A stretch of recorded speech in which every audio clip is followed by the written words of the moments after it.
সুপ্রিয় মুসলিম ভাই ও বোনেরা, আশা করি আল্লাহর রহমতে সবাই অনেক ভালো আছেন। আজকে আমরা যে বিষয় নিয়ে আলোচনা করব সেটি একটি অলৌকিক ঘটনা, যেটি মহানবী সাল্লাল্লাহু আলাইহি সাল্লামের জন্মদিন ঘটেছে। সময়টা ছিল 570 খ্রিস্টাব্দ। একটি বিশেষ রাত। মরুভূমির বাতাস ছিল শান্ত, আকাশের তারাগুলো যেন অন্য দিনের চেয়েও বেশি উজ্জ্বল ও আলোকিত হয়েছিল। আর সেই রাতেই মা আমেনার ঘরে জন্ম নেয় এক শিশু। তবে সেই রাতেই প্রকৃতির মাঝে ঘটে এক বিরাট পরিবর্তন। মাহমুদ নামের এক রাখাল সেই রাতে মরুভূমিতে তার ভেড়া চড়াচ্ছিল। সাধারণত রাতের বেলা মরুভূমিতে পশুর ডাক আর বাতাসের শো শো শব্দ শোনা যায়, কিন্তু সেই রাতে সবকিছুই ছিল শান্ত।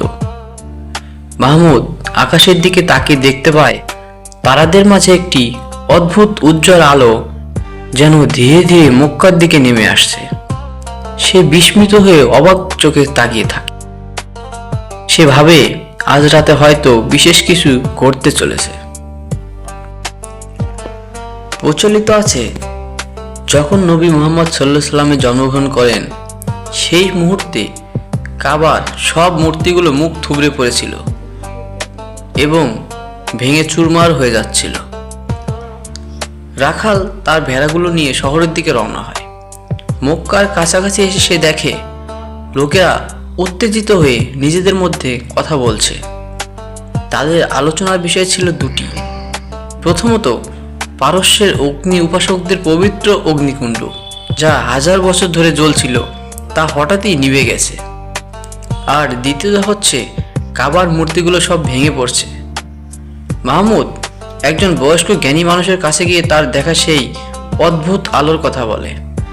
জ্ঞানী ব্যক্তিটি সব শুনে বলেন, হে যুবক, মনে হচ্ছে এই পৃথিবীতে এক মহান ব্যক্তির জন্ম হতে চলেছে, যিনি অজ্ঞতার অন্ধকার দূর করে আলোর পথ দেখাবেন।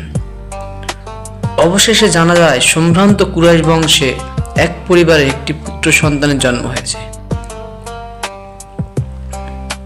তার নাম রাখা হয় মুহাম্মদ, যিনি আমাদের শেষ নবী হযরত মুহাম্মদ সাল্লাল্লাহু আলাইহি ওয়াসাল্লাম।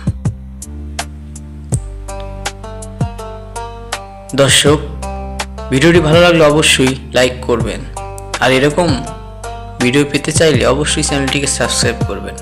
ধন্যবাদ সবাইকে।